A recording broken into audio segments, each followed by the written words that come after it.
Shalom Bapak Ibu, ayo kita tanya pada diri kita Bapak Ibu ya.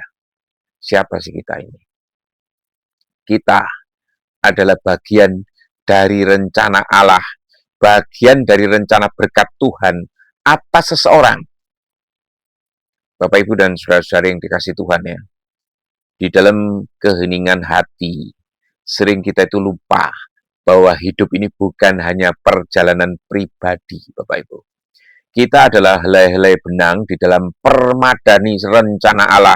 Tidak ada yang berdiri sendiri, Bapak Ibu. Setiap langkah kita, setiap sapaan kita, setiap doa kita, setiap kata penghiburan kita, bahkan setiap air mata yang kita teteskan, Allah dapat memakainya menjadi payung perlindungan bagi seseorang lain yang bahkan mungkin tidak kita sadari. Tuhan tidak hanya melindungi melalui malaikat di surga, Ia memakai manusia di bumi. Ia memakai kita, seperti yang dikatakan di dalam Mazmur 91 ayat 11. Sebab malaikatnya akan diperintahkannya kepadamu untuk menjaga engkau di segala jalanmu. Tetapi seringkali malaikat itu berbentuk manusia, Bapak Ibu. Italah yang diutus menjadi pelindung, menjadi penjaga, menjadi berkat, menjadi suaranya Bapak Ibu, menjadi tangannya yang bekerja di dunia ini. Jadi siapakah kita Bapak Ibu? Kita adalah hembusan nafas Tuhan bagi orang lain. Ada orang-orang yang hari ini berdiri di tepi jurang keputusasaan Bapak Ibu. Ada orang-orang yang malam ini berdoa di dalam gelap, bertanya, apakah Tuhan itu masih peduli? Ada seseorang yang hatinya retak, rohnya lelah, jiwanya terguncang Bapak Ibu. Dan Tuhan memilih kita untuk menjadi jawaban. Ketika Musa merasa berat memimpin bangsa Israel, Tuhan memakai Harun sebagai pendamping. Keluaran 4, 14-15. Ketika Elia merasa sendirian, Tuhan menghadirkan Elisa. Ketika Ruth kehilangan semua yang ia punya, Tuhan memakai Naomi untuk membimbing langkahnya. Begitulah Tuhan bekerja. Ia mengutus manusia bagi manusia. Kita dipanggil menjadi bagian dari rantai perlindungan ilahi, menjadi jawaban doa yang sedang dipanjatkan seseorang malam ini dimanapun. Siapa lagi kita? Kita adalah bayang-bayang sayap Tuhan di tengah badai hidup, Bapak Ibu. Di dalam Matius 17 ayat 8 Daud berseru, peliharalah aku seperti biji matamu ya Tuhan. Sembunyikanlah aku di dalam naungan sayapmu. Tetapi perhatikan bagaimana Tuhan seringkali menjawab doa ini. Bagaimana Tuhan menjawabnya? Lewat seorang sahabat yang bertanya, baik-baik sajakah kamu? Lewat seorang hamba Tuhan yang mengirimkan pesan firman di saat yang tepat. Lewat seorang anggota keluarga yang tiba-tiba tergerak hati untuk menguatkan. Lewat seseorang yang bahkan tidak kita kenal dekat, namun dipakai Tuhan untuk melindungi kita dari bahaya yang tidak terlihat, Bapak Ibu.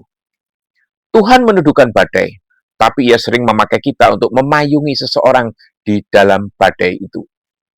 Tuhan menolong, tetapi Ia sering memakai bibir dan tangan kita untuk mengangkat seseorang dari ranah keputusasaan, Bapak Ibu.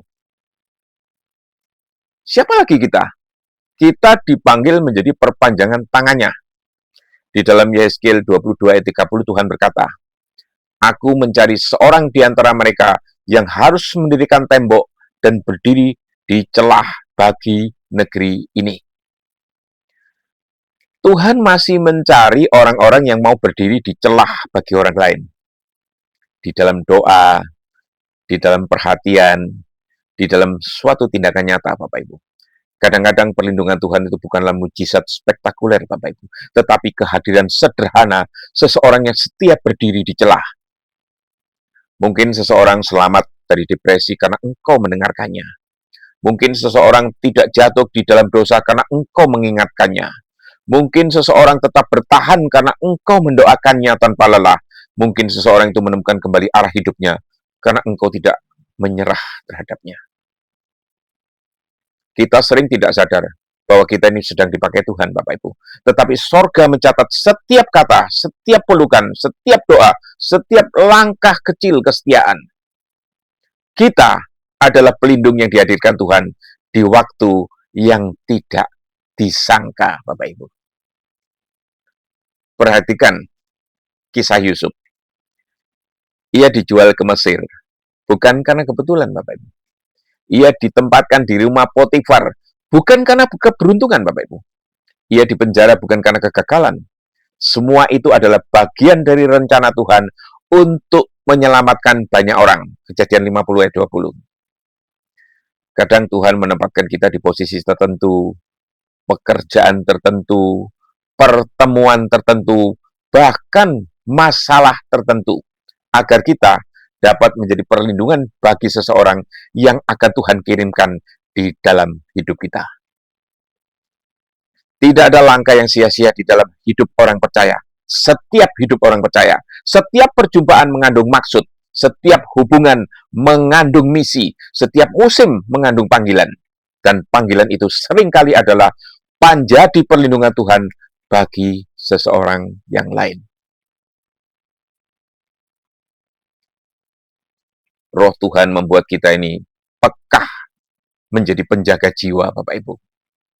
Yesaya 58 ayat 11 itu berkata begini, Tuhan akan menuntun engkau senantiasa. Tuhan bukan hanya menuntun kita untuk diberkati, tetapi juga menjadi berkat, Bapak Ibu. Kadang Roh Kudus itu membisikkan sesuatu. Doakan dia, kunjungi dia, kirimkan pesan firman. Jangan diam saja, Bapak Ibu. Ini bukan hanya gerakan hati manusia. Ini adalah undangan Tuhan untuk ikut serta di dalam rencana perlindungannya atas seseorang, Bapak Ibu. Jangan abaikan bisikan itu. Karena bisikan itu bisa menyelamatkan sebuah jiwa.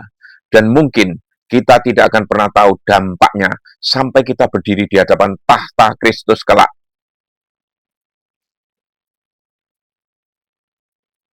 Satu hal faktanya, Bapak Ibu ya, kita dipanggil untuk menjadi menara penjaga, bukan penonton, Bapak Ibu. Di dalam Yehezkiel 3 ayat 17 Tuhan berkata, Aku telah menetapkan engkau menjadi penjaga. Penjaga tidak tidur ketika yang lain tidur. Penjaga tidak diam ketika melihat bahaya. Penjaga tidak masa bodoh saat musuh mulai merayap, Bapak Ibu. Demikian pula kita. Kita dipanggil lebih dari sekedar hadir. Kita dipanggil untuk berjaga. Berjaga atas keluarga kita. Berjaga atas sahabat kita. Berjaga atas jemaat gereja. Komunitas, pelayanan kita. Berjaga di dalam doa, dalam firman, dalam cinta, Bapak Ibu. Kita bukan penonton di dalam drama kehidupan. Kita adalah bagian dari rencana perlindungan sorga, Bapak Ibu. Menjadi perlindungan Tuhan berarti hidup di dalam kasih. Kasih adalah bahasa perlindungan. Kasih adalah benteng pertama dan terakhir, Bapak Ibu. Seperti 1 Korintus 1, 1 Korintus 13 ayat 7, Allah berkata, kasih menutupi segala sesuatu, percaya segala sesuatu, mengharapkan segala sesuatu, sabar, menanggung segala sesuatu. Jika kita mengasihi, kita sedang melindungi.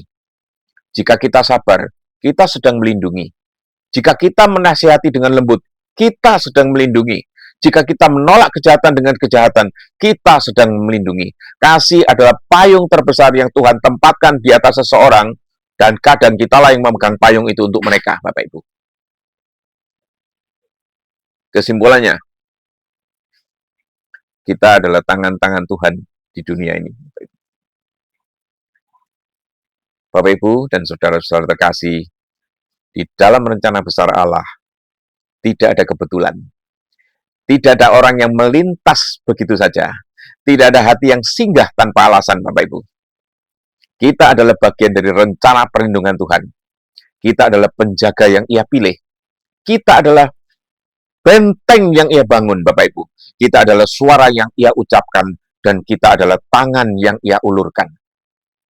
Setiap hari, Tuhan mau memakai kita sebagai perisai bagi seseorang, lewat doa, lewat perhatian, lewat kehadiran, dan kasih yang nyata. Marilah kita hidup peka, Bapak Ibu. Hidup berani, hidup melayani. Sebab ketika kita menjaga seseorang, kita sedang melakukan apa yang Tuhan lakukan bagi dunia ini sejak kekekalan, yaitu melindungi, menyertai, dan mengasihi tanpa batas. Amin.